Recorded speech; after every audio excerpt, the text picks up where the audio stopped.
দিছিলো এই খনন কাৰ্য বন্ধ হ'ব লাগে নহলে আমাৰ জংগী আন্দোলন হ'ব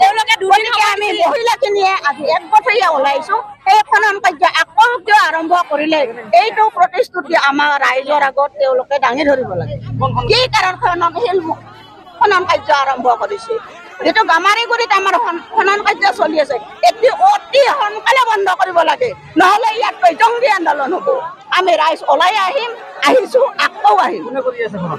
খনন কোনে কৰি আছে আমি কি জানো যিসকলে কৰি আছে তেওঁলোকে জানিব চৰকাৰৰ হাত থাকিব তাতে এটা চৰকাৰৰ হাত আছে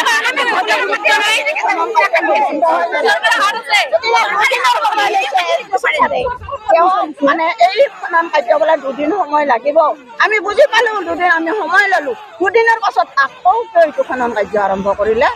তেওঁলোকৰ কি প্ৰতাৰণা নেকি আমাৰ ৰাইজৰ ওপৰত আমি মহিলাখিনিক খাব নালাগে থাকিব নালাগে উঠি অহা প্ৰজন্ম আমাৰ এই গামাৰীগুৰি অঞ্চল যেতিয়া গুচি যাব আমাৰ গোবৰ্ধনা হাই স্কুল কলেজ কিমান অনুষ্ঠান আছে এই অনুষ্ঠানবিলাক ক'ত নিব আমি এতিয়া আমাৰ গোবৰ্ধনাৰ যিখিনি নদী ভাঙি আহি গামাৰীগুৰি ৰিজাৰ্ভত বাহাল আছে তেওঁলোকে আৰু এই যদি নদী খুন্দি যায় তেতিয়াহ'লে তেওঁলোকক ক'ত বাহা দিব ক'ত বাহা দিব তেওঁলোকে অলপ বিবেচনা কৰি নাচায় তেওঁলোকৰ ঘৰ বাৰী নাই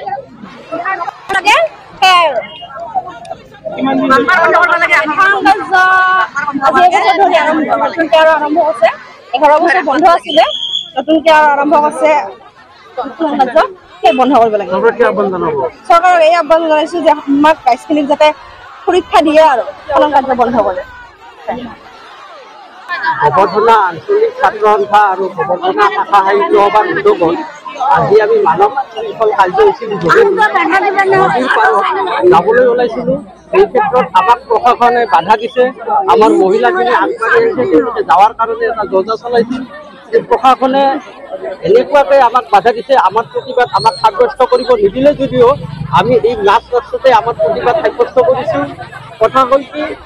আমাৰ এই অঞ্চলত 2011-12 চনৰ পৰাই এটা ধুনীয়া পৰিৱেশ হৈ আছিল সেই সময়ৰ জিলা উপায়ুক্তই এতিয়া 144 দি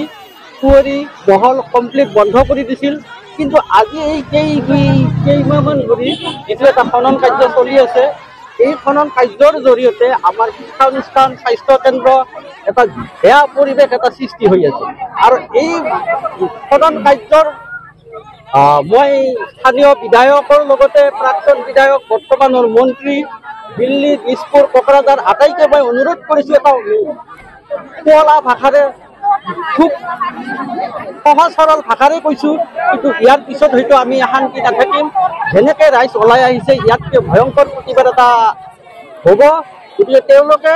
এই বিষয়টো এটা গভীৰভাৱে চিন্তা কৰি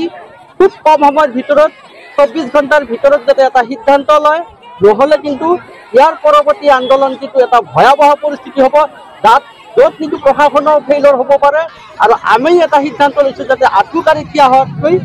হৈ মৰাই ভাল তেনেকুৱা সিদ্ধান্ত লৈ আমি আমাৰ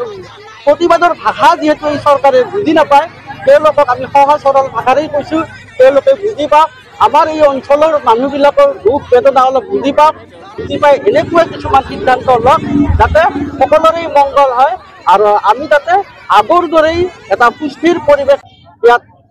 সৃষ্টি কৰিব পাৰোঁ তাৰ কাৰণে আমি গোবৰ্ধনা আঞ্চলিক ছাত্ৰ সন্থা আৰু শাখা সাহিত্য সভাই আপোনালোকক সহজ সৰল ভাষাৰে আজি কৈছোঁ ইয়াৰ পিছত কিন্তু শান্তি নাথাকিম আৰু ইয়াৰ পিছত ইয়াত চৰকাৰৰ নেতৃত্ব থাকিব প্ৰশাসনৰো নেতৃত্ব থাকিব তাৰ ষড়যন্ত্ৰত হৈ আছে কিন্তু আমি বুজি পোৱা নাই দিল্লী দিছপুৰ আজি বিধায়ক মন্ত্ৰীবিলাকে আহি বান্ধ দিয়াৰ কাৰণে তেওঁলোকে বান্ধ দি আছে আৰু তেওঁলোকে বান্ধবিলাক ভাঙি আজি এই শিল বালিবিলাক লৈ যাই আছে গতিকে ইয়াৰ অন্তৰত কি ষড়যন্ত্ৰ আছে গতিকে এই ক্ষেত্ৰত মই কোকৰাঝাৰৰ পৰা আৰম্ভ কৰি দিছপুৰ দিল্লী আটাইকে কৈছোঁ লোকেল বিধায়ককো কৈছোঁ প্ৰাক্তন বিধায়ককো কৈছোঁ আপোনালোকে এটা সুস্থিৰ সিদ্ধান্ত লওক কিন্তু ইয়াৰ পিছত এটা ভয়াৱহ পৰিস্থিতি হ'ব তাৰ বাবে কিন্তু দায়ী আমি নহয়।